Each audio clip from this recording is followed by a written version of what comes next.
വയസ്സുള്ള ഒരാളുടെ അറിവും അനുഭവങ്ങളും ഇന്ന് 10 വയസ്സാകുമ്പോൾ ഒരു കുട്ടിക്ക് ഉണ്ടാകുന്നുണ്ട് എന്നതാണ്. കേരളത്തിലെ ഉന്നതനായ ഒരു പോലീസ് ഉദ്യോഗസ്ഥൻ അദ്ദേഹം അത് അക്കമിട്ട് അദ്ദേഹം ഇങ്ങനെ എണ്ണി എണ്ണി പറയുന്നുണ്ട്. അദ്ദേഹം പറയാണ്, എന്റെ ജീവിതത്തിൽ ആദ്യമായി ഒരാൾ മരിച്ചു കിടക്കുന്നത്, കൊലപാതകം നടത്തി കൊലയിൽപ്പെട്ട് മരിച്ചു കിടക്കുന്നത് ഞാൻ എന്റെ ജീവിതത്തിൽ ആദ്യമായി കണ്ടത് എന്റെ പഠനം കഴിഞ്ഞ് സർവീസിൽ കയറി എത്രയോ കൊല്ലങ്ങൾ കഴിഞ്ഞതിന് ശേഷമാണ്.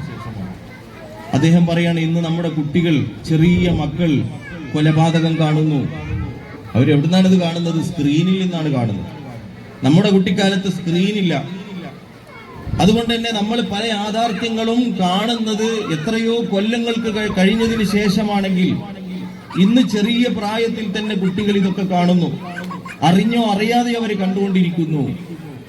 നമ്മൾ കുട്ടിക്ക് യൂട്യൂബ് ഓൺ ചെയ്ത് ഷോർട്സ് ഇട്ട് കൊടുത്തിരിക്കുകയാണ്. കുട്ടി ഒരു ചെറിയ കുഞ്ഞിപ്പാത്രം കഞ്ഞി കുടിക്കാൻ വേണ്ടിയിട്ട് ആ കുട്ടി ഷോർട്സ് ഇങ്ങനെ സ്ക്രോൾ ചെയ്തതിന്റെ ഇടയിൽ അതിൽ ഏതോ ചില പരസ്യങ്ങൾ കൂടി കയറി വരുന്നുണ്ട്. ആ പരസ്യത്തിൽ ഒരു ആണും പെണ്ണും ചുംബിക്കുന്ന രംഗമാണ് കുട്ടി കാണുന്നത്. ഈ രംഗം രക്ഷിതാക്കളാകുന്ന നമ്മൾ കണ്ടത് എപ്പോഴാണ്?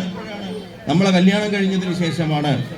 അതേസമയം നമ്മുടെ കുട്ടി ചെറിയ പ്രായത്തിൽ, LKG പ്രായത്തിൽ ഈ രംഗം കാണുന്നുണ്ട്. കുട്ടിക്കത് മനസ്സിലാകുന്നുണ്ട്. അതുകൊണ്ടാണ് LKG കുട്ടികളുടെ ചില വീഡിയോസ് ഒക്കെ വൈറലായിട്ട് വരും. ഉമ്മ, എനിക്ക് അവളെ കല്യാണം കഴിപ്പിച്ചു തരണം, ഇപ്പൊ തന്നെ വേണം. കുട്ടി വാശി പിടിക്കുകയാണ്.